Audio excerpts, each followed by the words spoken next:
और साथ में क्या है, बॉन्ड पेयर भी है, बॉन्ड पेयर भी है। तो लोन पेयर कितना है इसमें, लोन पेयर 1 है, बॉन्ड पेयर कितने हैं, 3 है। तो टोटल इलेक्ट्रॉन पेयर कितने हो गए बच्चों, 4 हो गए, टोटल 4 इलेक्ट्रॉन पेयर है। 4 इलेक्ट्रॉन पेयर में 1 तो लोन पेयर है और 3 क्या है, बॉन्ड पेयर है। अब इसमें सबसे पहले हम क्या लिख लेंगे, नाइट्रोजन का इलेक्ट्रॉनिक कॉन्फ़िगरेशन हमें पता होना चाहिए, तब हम आगे जाके प्रोसीड इसको कर पाएंगे। तो नाइट्रोजन का इलेक्ट्रॉनिक कॉन्फ़िगरेशन आप सभी लोगों को पता होगा, 1s2 2s2 2p3, ये नाइट्रोजन का इलेक्ट्रॉनिक कॉन्फ़िगरेशन है। अब हमें पता है कि हाइब्रिडेशन में सिर्फ वैलेंस शेल के वैलेंस ऑर्बिटल ही क्या करते हैं, पार्टिसिपेट करते हैं। तो यहाँ पे वैलेंस ऑर्बिटल कौन से हैं, ये वैलेंस ऑर्बिटल है, तो ये क्या करेंगे, पार्टिसिपेट करेंगे हाइब्रिडेशन में। तो हम वापस लिख देते हैं, देखो ये लिख दिया मैंने 2s2 2p3। तो ये हो गया 2s के ऑर्बिटल, ये 2s का ऑर्बिटल और ये 2p का ऑर्बिटल, तीनों में एक एक इलेक्ट्रॉन है, इस टाइप से एक एक इलेक्ट्रॉन है।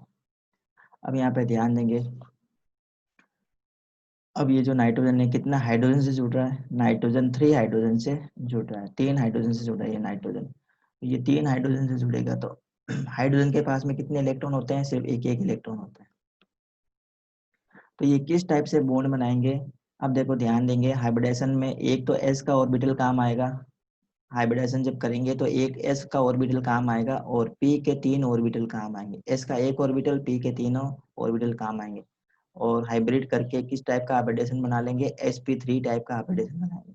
तो इस sp3 हाइब्रिडेशन में देखो ध्यान से देखेंगे, ये जो चारों ऑर्बिटल दिख रहे हैं ना, एक s का और 3 p का, ये क्या हो जाएंगे, सब चारों आपस में मिक्स हो जाएंगे और चारों आपस में मिक्स होकर same energy level, same energy के, सेम शेप के 4 नए ऑर्बिटल बना लेंगे, जिसको हम क्या बोलते हैं, हाइब्रिड ऑर्बिटल बोलते हैं। अब ये जो हाइब्रिड ऑर्बिटल है ये इस टाइप के होंगे, देखो ये इस टाइप के, ये हाइब्रिड ऑर्बिटल है, ये ज्यादा हाइब्रिड ऑर्बिटल जिनकी एनर्जी क्या है, सेम है, एनर्जी सबकी सेम है। अब क्या करेंगे, देखो हाइड्रोजन ने एक एक इलेक्ट्रॉन दिया है, तो हाइड्रोजन का जो इलेक्ट्रॉन है या हाइड्रोजन का इलेक्ट्रॉन वो यहाँ आ जाएगा और इसके साथ में बॉन्ड बना लेगा, ये एक हाइड्रोजन का इलेक्ट्रॉन, ये दूसरे हाइड्रोजन का इलेक्ट्रॉन, ये तीसरा हाइड्रोजन का इलेक्ट्रॉन, वो बॉन्ड बना के क्या करेंगे, NH3 का फॉर्मेशन करेंगे। अब यहाँ पे ध्यान देंगे बच्चों, ये जो 2s के इलेक्ट्रॉन है ना, ये 2s के इलेक्ट्रॉन ये वाले, ये बॉन्ड बनाने में पार्टिसिपेट नहीं करते हैं, ये बॉन्ड बनाने में पार्टिसिपेट कर ही नहीं रहे, तो ये किसकी फॉर्म में रहेंगे, ये लोन पेयर की फॉर्म में रहेंगे। किसकी फॉर्म में रहते हैं, ये लोन पेयर की फॉर्म में रहते हैं। और ये जो 3 हाइड्रोजन है, इन्होंने नाइट्रोजन के साथ में बॉन्ड बनाया है, तो 3 हाइड्रोजन नाइट्रोजन के साथ में बॉन्ड बनाएंगे तो इसकी स्ट्रक्चर किस टाइप से हो जाएगी, पिरामिडल हो जाएगी। और साथ में क्या रहेगा, एक लोन पेयर रहेगा, इनके ऊपर एक लोन पेयर रहेगा। और स्ट्रक्चर किस टाइप की हो जाएगी, देखो ध्यान से देखेंगे, ये नाइट्रोजन,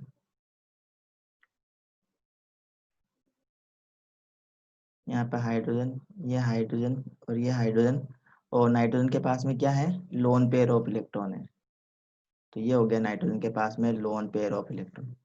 तो इस टाइप से इसकी स्ट्रक्चर होगी, इस स्ट्रक्चर को हम क्या बोलते हैं, पिरामिडल स्ट्रक्चर। क्या कहते हैं हम इसको, पिरामिडल स्ट्रक्चर या ट्राइगोनल पिरामिडल स्ट्रक्चर या ट्राइएंगुलर स्ट्रक्चर। तो 3 नाम है इसके बच्चों, triangular, trigonal and pyramidal. I think this concept is very clear, समझ में आया होगा आपको, समझ में आ चुका होगा आपको।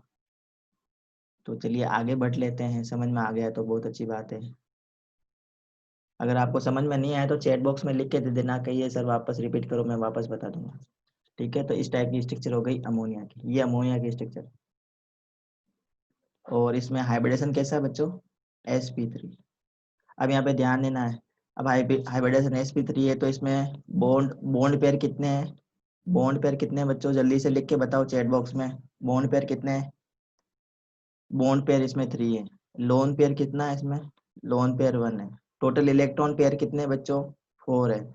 अब इसमें बॉन्ड एंगल कितना है बच्चों, बॉन्ड एंगल भी आपको पता होना चाहिए, बॉन्ड एंगल इसमें है 107.5 डिग्री, 107.5 डिग्री। अब 107.5 डिग्री का रीजन क्या है, रीजन ये है कि ये जो इलेक्ट्रॉन पेयर है ना, ये इलेक्ट्रॉन पेयर और ये बॉन्ड पेयर, दोनों के बीच में क्या हो रहा है, रिपल्सन हो रहा है।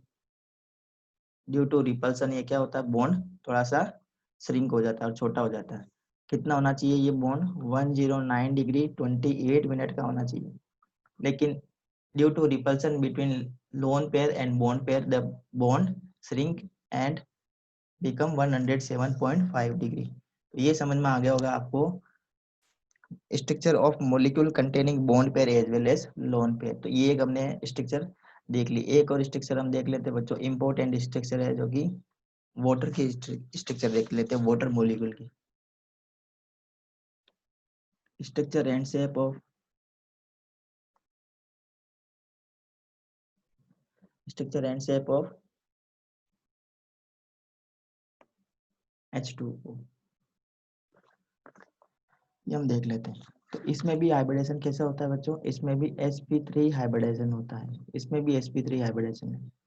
ठीक है, तो किस टाइप से इसकी स्ट्रक्चर होती है ध्यान देंगे। इसमें सेंटर एटम कौन सा है? सेंटर एटम है, सेंटर एटम ऑक्सीजन है बच्चों। और सेंटर एटम से कितने हाइड्रोजन के एटम जुड़े हैं? 2 हाइड्रोजन के एटम जुड़े हैं। तो ऑक्सीजन का इलेक्ट्रॉनिक कॉन्फ़िगरेशन लिखते हैं तो 1s2 2s2 2p4। अब हाइब्रिडेशन में कौन से ऑर्बिटल काम आते हैं? Valence orbital. तो ये वैलेंस ऑर्बिटल है बच्चों। ये वैलेंस ऑर्बिटल के क्या करेंगे? पार्टिसिपेट करेंगे। किसमें किसमें पार्टिसिपेट करेंगे? ये हाइब्रिडेशन में पार्टिसिपेट करेंगे। ऑक्सीजन के ये जो वैलेंस सेल के वैलेंस सेल के ये जो वैलेंस ऑर्बिटल है क्या करेंगे? हाइब्रिडेशन में पार्टिसिपेट करेंगे। तो वापस मैं लिख देता हूँ इसको, ऑक्सीजन 2h2 2p4। अगर इसको मैं ऑर्बिटल स्ट्रक्चर बनाता हूँ तो इनकी ये इस टाइप से बन जाएगी। अब इसमें 2 इलेक्ट्रॉन है और p में 4 है, तो 1 सबसे पहले एक एक भरेंगे, उसके बाद में हम डबलिंग स्टार्ट करते हैं। तो इसमें 2 इलेक्ट्रॉन हो गए, इसमें एक आ गया, इसमें एक आ गया। ये 2p की स्ट्रक्चर है और ये 2s की स्ट्रक्चर है।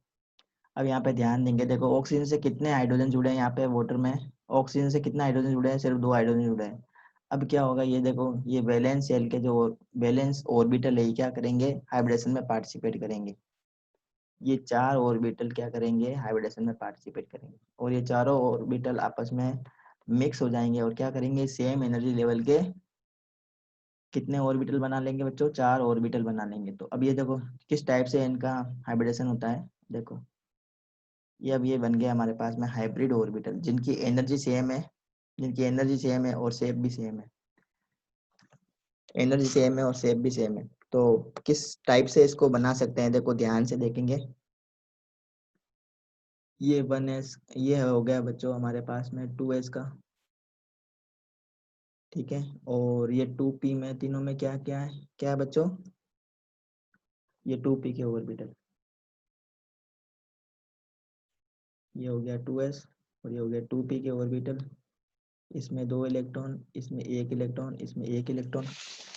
अभी आपस में पार्टिसिपेट करके क्या करेंगे बच्चों? ये तीनों ये चारों आपस में पार्टिसिपेट करेंगे और इस टाइप की स्ट्रक्चर बन जाएगी, हाइब्रिड स्ट्रक्चर। ध्यान से देखो, इसकी स्ट्रक्चर मैं बना रहा हूँ।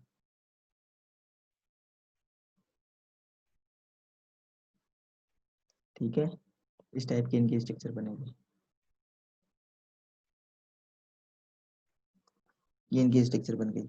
अब यहाँ पे ध्यान देंगे, ये 2 है ना बच्चों, ये इनके पास में ये क्या है सारे बच्चों? ये दोनों ये इलेक्ट्रॉन पेयर की तरह काम करेंगे। तो इसमें हो गए 2 इलेक्ट्रॉन पेयर, ये हो गए 2 इलेक्ट्रॉन पेयर।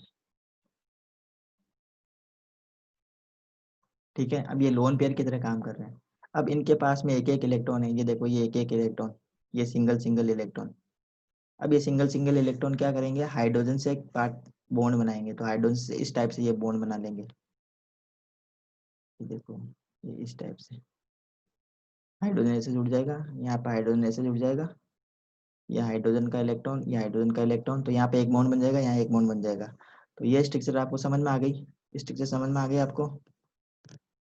स्ट्रक्चर समझ में आ गई क्या बच्चों? इसमें देखो कितने लोन पेयर हैं। अब इसमें 2 loan pair of electron, 2 loan pair of electrons.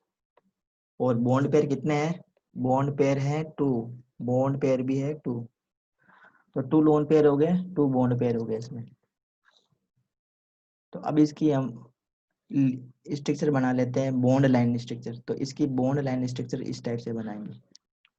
ये ऑक्सीजन, इसके पास में ऑक्सीजन के पास में देखो ये वाले जो है ना, ये लोन पेयर के इलेक्ट्रॉन है, ये लोन पेयर इलेक्ट्रॉन।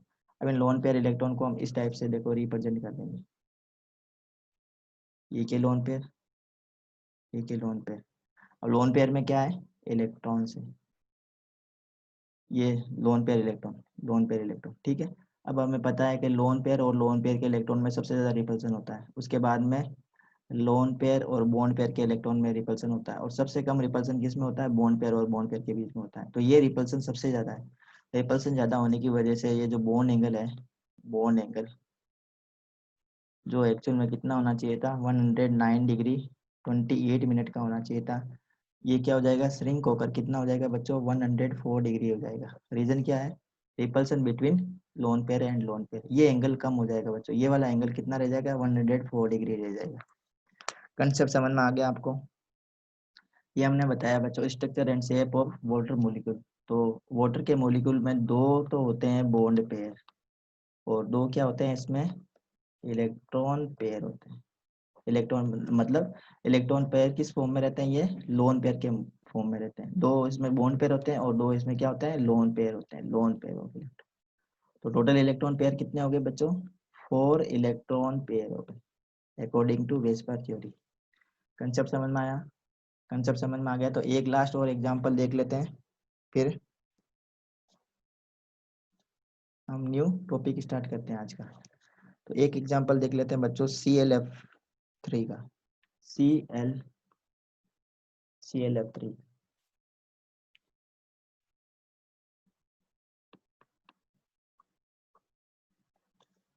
ClF3 इसका स्ट्रक्चर देख लेते हैं, इसका स्ट्रक्चर किस टाइप से बनता है।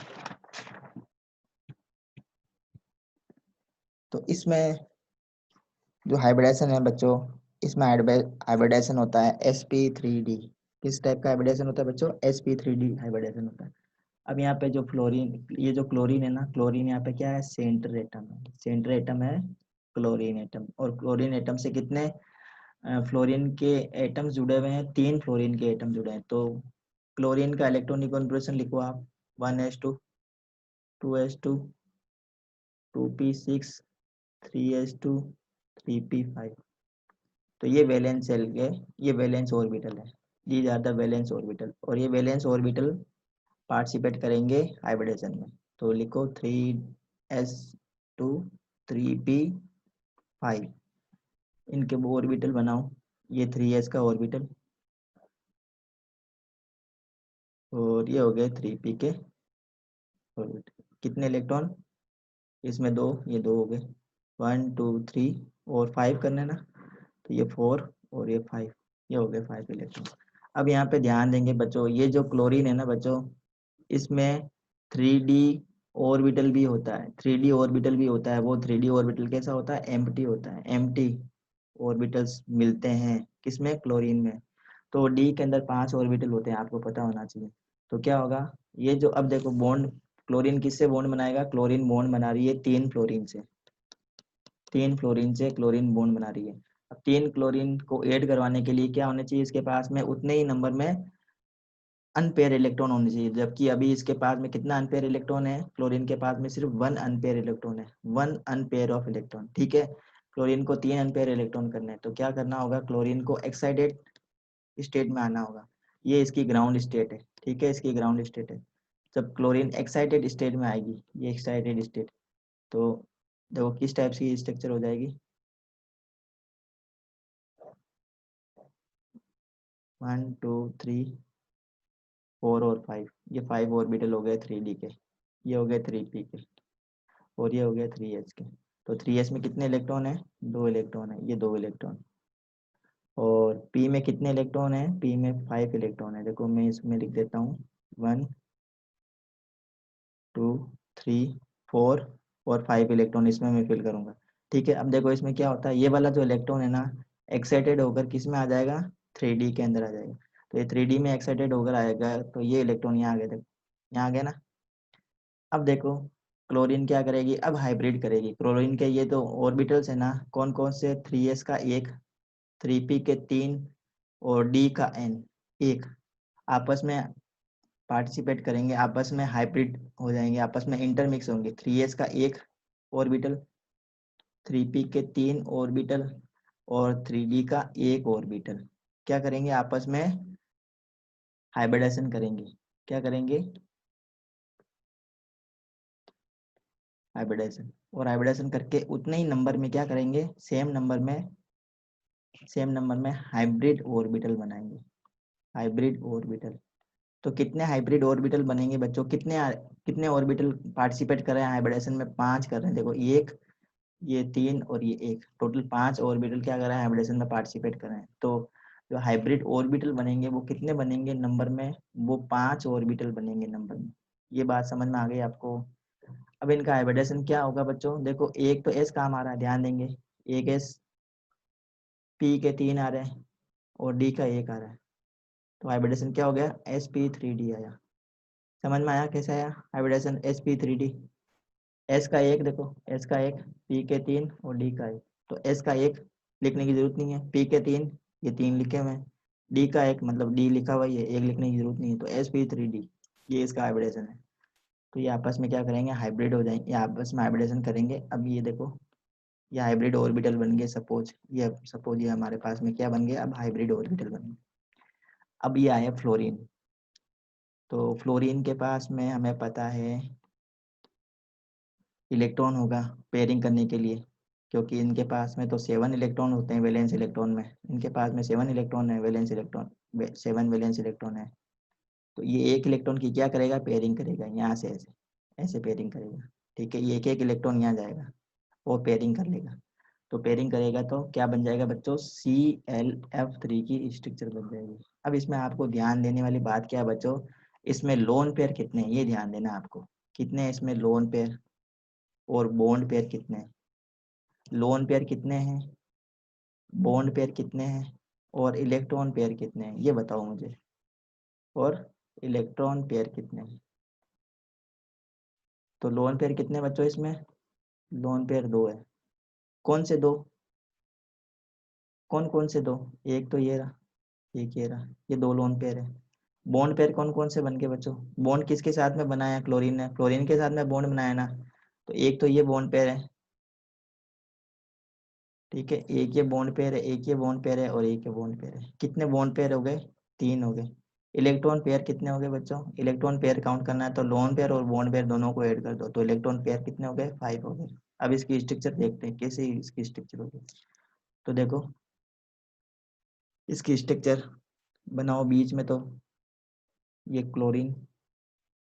अब इस टाइप से ट्राइंगल बना लो, ठीक है। और ट्राइंगल बना के यहाँ फ्लोरीन लगाओ, यहाँ फ्लोरीन लगाओ और इधर फ्लोरीन लगाओ।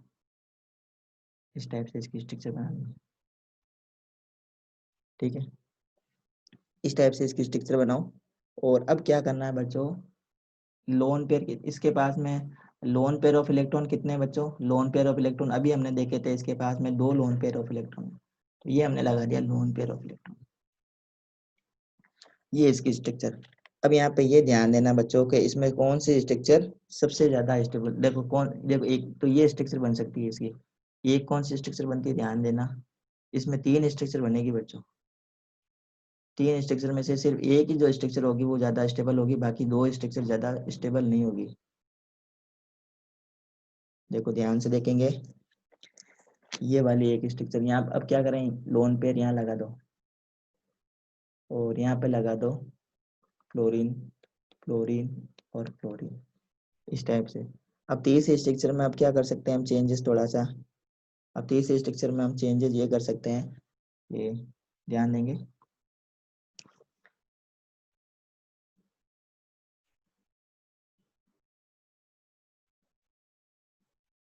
ये क्लोरीन यहाँ पे एक जगह लगा दो आप, यहाँ पे इस टाइप से लोन पेयर,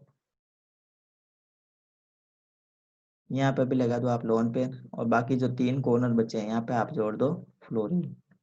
तो अगर हम 3 स्ट्रक्चर का कंपेयर करें, स्ट्रक्चर नंबर 1, ये देखो ये स्ट्रक्चर नंबर 1 है, स्ट्रक्चर नंबर 2, स्ट्रक्चर नंबर 3। तो तीनों स्ट्रक्चर में से मोस्ट स्टेबल स्ट्रक्चर कौन सी है, मोस्ट स्टेबल स्ट्रक्चर वो होगी जिसमें रिपल्सन सबसे कम होगा। क्या होगा बच्चों, जिसमें रिपल्सन सबसे कम होगा, वेरी लेस। रिपल्सन किस किस के बीच में बच्चों, लोन पेयर और बॉन्ड पेयर के बीच में रिपल्सन कम होना चाहिए, और बॉन्ड पेयर और बॉन्ड पेयर के बीच में रिपल्सन कम होना चाहिए। तो अगर रिपल्सन कम होगा तो क्या होगा, वो स्ट्रक्चर स्टेबल होगी। तो फर्स्ट का अगर हम कंपेयर करते हैं तो देखो फर्स्ट में ये जो क्या है लोन पेयर, और यहाँ पे ये क्या है बॉन्ड पेयर। ये जो लोन पेयर है ना बच्चों, ये एक्सियल पोजीशन पे, ये इक्वेटोरियल पोजीशन पे बॉन्ड पेयर जुड़े हुए हैं। ये बॉन्ड पेयर जो है वो इक्वेटोरियल पोजीशन पे है, और जो लोन पेयर है जो एक्सियल पोजीशन पे है। तो यहाँ पे इस कंडीशन के अंदर ये लोन पेयर और बॉन्ड पेयर के बीच में रिपल्सन ज्यादा होगा, यहाँ पे रिपल्सन ज्यादा है बच्चों, ठीक है। ये स्टेबल नहीं होगी। अब दूसरा का अगर हम कंपेयर करें तो ये जो दोनों फ्लोरीन है वो कैसे एक्सियल पोजीशन पे है, और ये जो लोन पेयर है वो कैसे बच्चों इक्वेटोरियल पोजीशन पे है। ये एक्सिल पे है 90 डिग्री के है, और ये क्या है 120 डिग्री पे है दोनों। तो यहाँ पे जो रिपल्सन हो रहा है ना बच्चों, ये रिपल्सन कम हो रहा है। यहाँ पे भी हम देखेंगे तो यहाँ पर भी रिपल्सन ज्यादा होगा, क्योंकि एक इलेक्ट्रॉन पेयर कहाँ है एक्सेल पोजीशन पे, और ये दूसरा बॉन्ड पेयर कैसा है इक्वेटोरियल पोजीशन पे। तो यहाँ पे भी रिपल्सन ज्यादा होगा, यहाँ रिपल्सन ज्यादा होगा, यहाँ पर भी रिपल्सन बहुत ज्यादा होगा, क्योंकि इनके बीच में रिपल्सन होगा, यहाँ से रिपल्सन होगा, इधर से रिपल्सन होगा, इधर से रिपल्सन होगा, इसका इधर से रिपल्सन होगा, ठीक है। तो ये रिपल्सन इसमें भी ज्यादा हो रहा है और इस कंडीशन में भी ज्यादा हो रहा है। तो जो मोस्ट स्टेबल कंडीशन, जो मोस्ट स्टेबल स्ट्रक्चर है ना बच्चों किसकी, ClF3 की, वो कौन सी है, ये वाली। This is the most stable structure. I think the concept is very clear. अब इसकी जो स्ट्रक्चर बन, इसकी जो शेप बन रही है ना बच्चों, शेप वो कैसी है, shape of the molecule T shape, T shape है इसकी। कैसे देखो, ये क्लोरीन, यहाँ पर फ्लोरीन, यहाँ फ्लोरीन और यहाँ फ्लोरीन, तो हो गई इसकी टी शेप, टी शेप का मॉलिक्यूल है ये। I think this concept are very clear, समझ में आ गया होगा आपको। अब हम सीखेंगे बच्चों कि कोई भी आपको मॉलिक्यूल दे रखा है तो उसमें नंबर ऑफ पाई बॉन्ड कितने होंगे, नंबर ऑफ सिग्मा बॉन्ड कितने होंगे, वो हमें निकालना सीखना है।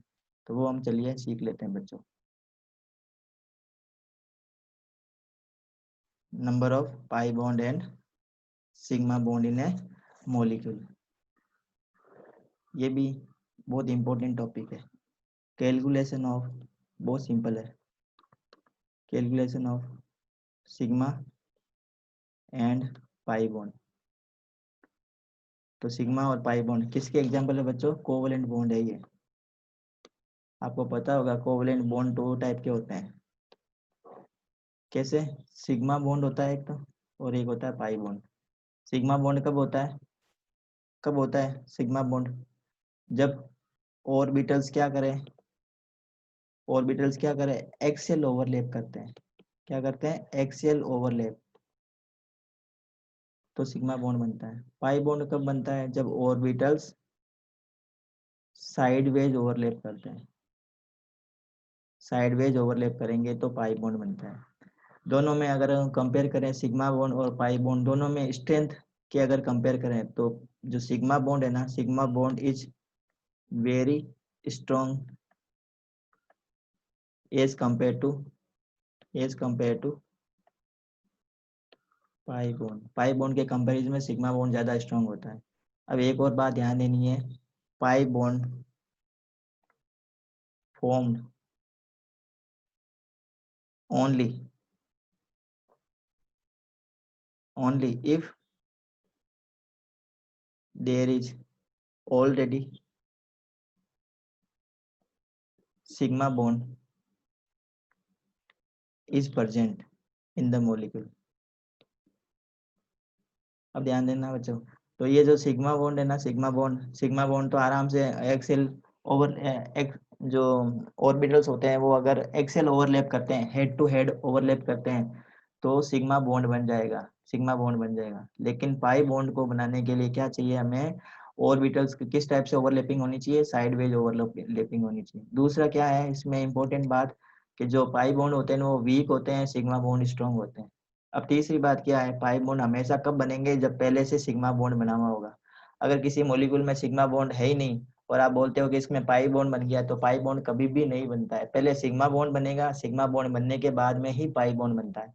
इसका मतलब अगर किसी भी मॉलिक्यूल के अंदर, किसी भी मॉलिक्यूल में अगर पाई बॉन्ड मिलता है तो उसमें सिग्मा बॉन्ड जरूर से ही मिलेगा, क्योंकि उसमें पहले से ही अवेलेबल होगा सिग्मा बॉन्ड। और अगर किसी मॉलिक्यूल के अंदर सिग्मा बॉन्ड है तो जरूरी नहीं है कि उसमें पाई बॉन्ड भी होगा।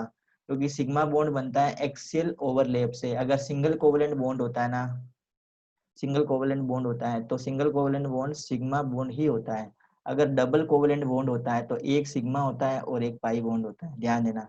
अगर किसी मॉलिक्यूल में एटम्स के बीच में ट्रिपल कोवलेंट बॉन्ड होता है, अगर किसी मॉलिक्यूल में एटम्स के बीच में ट्रिपल कोवलेंट बॉन्ड है तो बीच का जो बॉन्ड होता है ना उसको सिग्मा बॉन्ड मानते हैं, और ऊपर और नीचे के कोवलेंट बॉन्ड को हम क्या मानते हैं, पाई बॉन्ड मानते हैं। अगर ट्रिपल कोवलेंट बॉन्ड है तो एक सिग्मा होगा, वन सिग्मा, और दो क्या होंगे बच्चों, पाई बॉन्ड होंगे।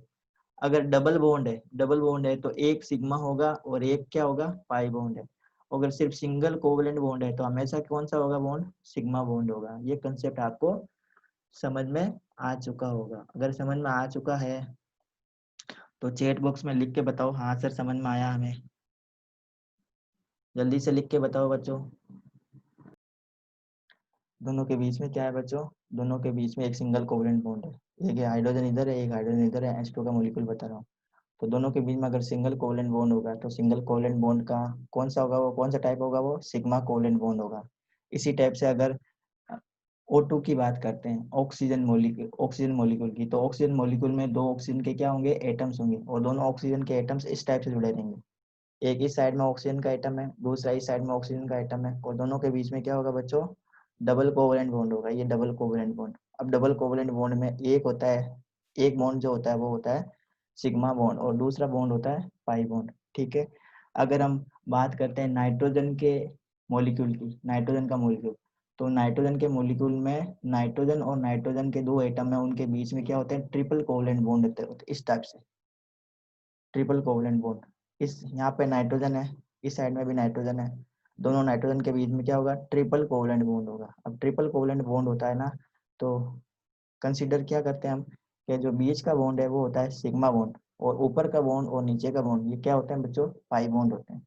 ये कंसेप्ट समझ में आ गया, ये समझ में आ गया। तो अब हम देखेंगे अलग अलग मॉलिक्यूल की स्ट्रक्चर, और उसमें कोवलेंट बॉन्ड में कितने सिग्मा बॉन्ड है, कितने पाई बॉन्ड है, उसका कैलकुलेशन करेंगे। तो बहुत ही इंटरेस्टिंग टॉपिक होने वाला है, तो ध्यान से देखेंगे सभी बच्चे। Find the total number of sigma bond and pi bond in the given molecule. Find the number of sigma and pi bond. First question है आपके लिए CH4। इसमें सिग्मा बॉन्ड पाई बॉन्ड आपको पता करने हैं। कैसे पता करोगे, सबसे पहले आपको स्ट्रक्चर बनानी आनी चाहिए। तो ये पता ही है आपको, 10th क्लास में 9th क्लास में सीखा हमने। इस टाइप से इसकी स्ट्रक्चर बनाते हैं ना। तो सिंगल कोवलेंट है तो सिंगल कोवलेंट बॉन्ड है तो क्या होते हैं, सिग्मा बॉन्ड होते हैं। तो कितने सिग्मा बॉन्ड है, सिग्मा बॉन्ड है 4, पाई बॉन्ड कितने, 0। सेकेंड एग्जाम्पल देखते हैं बच्चों, H2O।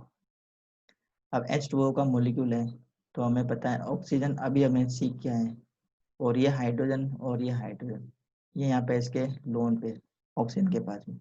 अब इसमें सिग्मा बॉन्ड कितने हैं, पता है आपको, सिग्मा बॉन्ड कितने हैं, सिग्मा बॉन्ड दो है बच्चों, ये एक सिग्मा बॉन्ड है, ये एक सिग्मा बॉन्ड है, तो सिग्मा बॉन्ड 2, पाई बॉन्ड 0।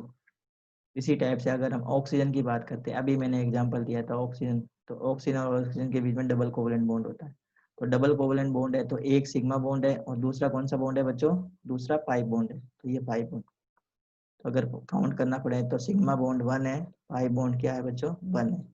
अब इसी टाइप से एक अलग से एग्जांपल देता हूँ जो आपको बताना है। अगर आपको पता है तो जल्दी से बता दो बच्चों। ये एक मैं एग्जांपल ले रहा हूँ बच्चों, लिख के C6H6, C6H6। इसमें बताना है आपको number of sigma bond, number of pi bond, number of sigma bond and number of pi bond in C6H6।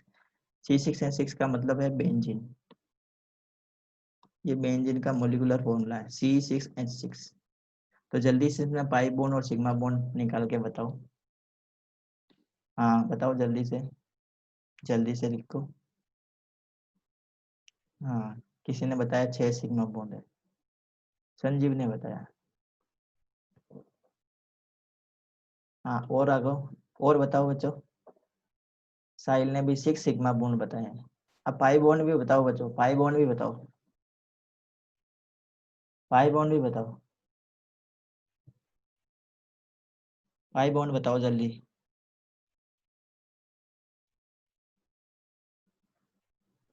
देखो इधर ध्यान दो, ध्यान दो। अब इसको देखो, इसको कैसे करेंगे, तो इसकी स्ट्रक्चर बनानी पड़ेगी आपको। तो इसकी स्ट्रक्चर इस टाइप से बनाते हैं, ध्यान दो। इसकी स्ट्रक्चर बना के ही हम कैलकुलेट कर पाएंगे। ऐसे अगर हम बोलेंगे ना इसमें 5 है, 6 है, 7 है, 12 है, गलत हो जाएगी। देखो 6 कार्बन कितने हैं, 6 है। अब हाइड्रोजन कितने हैं बच्चों, 6 हाइड्रोजन है, तो यहाँ पे हाइड्रोजन भी जोड़ो ऐसे, 6 हाइड्रोजन। ये हमने 6 हाइड्रोजन जोड़ दिए। अब बताओ बच्चों, आपको पता है कि कार्बन की वैलेंसी कितनी होती है, 4 होती है। कार्बन इज टेट्रावेलेंट एलिमेंट, ये पता है आप सभी को। कार्बन टेट्रावेलेंट होता है, तो कार्बन टेट्रावेलेंट होता है तो कार्बन की 4 वैलेंसी कंप्लीट करनी है। यहाँ पे कितनी होती है, देखो 1 2 3 हो रही है, तो इसको 4 कर दो, ये हो गई 4। अब इस कार्बन के लिए काउंट करो, ये 1 2 1 2 3 4, इसकी भी पूरी हो गई, इसकी पूरी हो गई, इसकी भी पूरी हो गई। इसके लिए देखो बच्चों, इसके लिए देखो, ये 1 2 3 हो गई।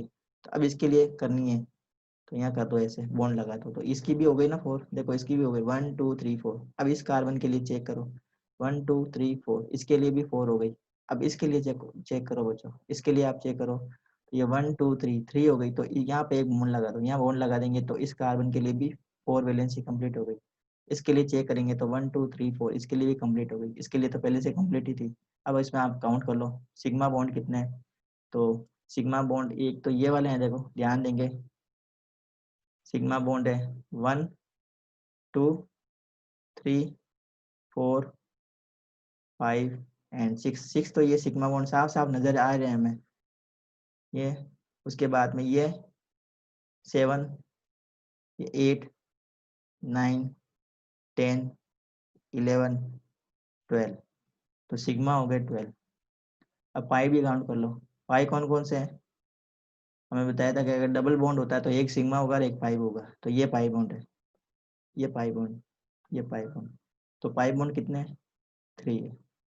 समझ में आया आपको, समझ में आया ये, समझ में आया तो और एग्जाम्पल चाहिए क्या आपको, और एग्जाम्पल लिख के बताएं आपको।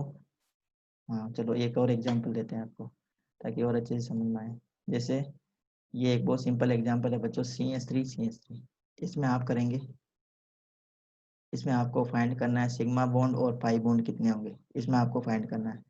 इस मॉलिक्यूल में आपको फाइंड करना है, इस मॉलिक्यूल में मैं करके बता देता हूँ। CH3COOH दे रखा है, तो यहाँ पे देखो कितने सिग्मा बॉन्ड बन जाएंगे, 3 सिग्मा बॉन्ड तो इधर ही बन जाएंगे। देखो इसको मैं ऐसे नहीं लिख के ऐसे लिख देता हूँ, ये देखो मैंने ऐसे लिख दिया, ठीक है। तो यहाँ पे 3 सिग्मा बॉन्ड तो ये हो गए, देखो एक एक दो तीन, 3 सिग्मा बॉन्ड, 4 5 6 और ये 7, तो 7 हो गए इसमें सिग्मा बॉन्ड। पाई बॉन्ड कितने हो गए, पाई बॉन्ड हो गया एक। समझ में आया आपको, समझ में आ गया, चलो ठीक है। इसी टाइप से आपको इस मॉलिक्यूल के अंदर करना है, इस मॉलिक्यूल में number of sigma bond pi bond calculate करना है। ये सारे एग्जांपल दे रखे हैं बच्चों, इनके अंदर आपको सिग्मा बॉन्ड और पाई बॉन्ड की कैलकुलेशन करनी है। तो I think point is very clear, समझ में आया होगा आपको आज का वीडियो लेक्चर, समझ में आया बच्चों सबको।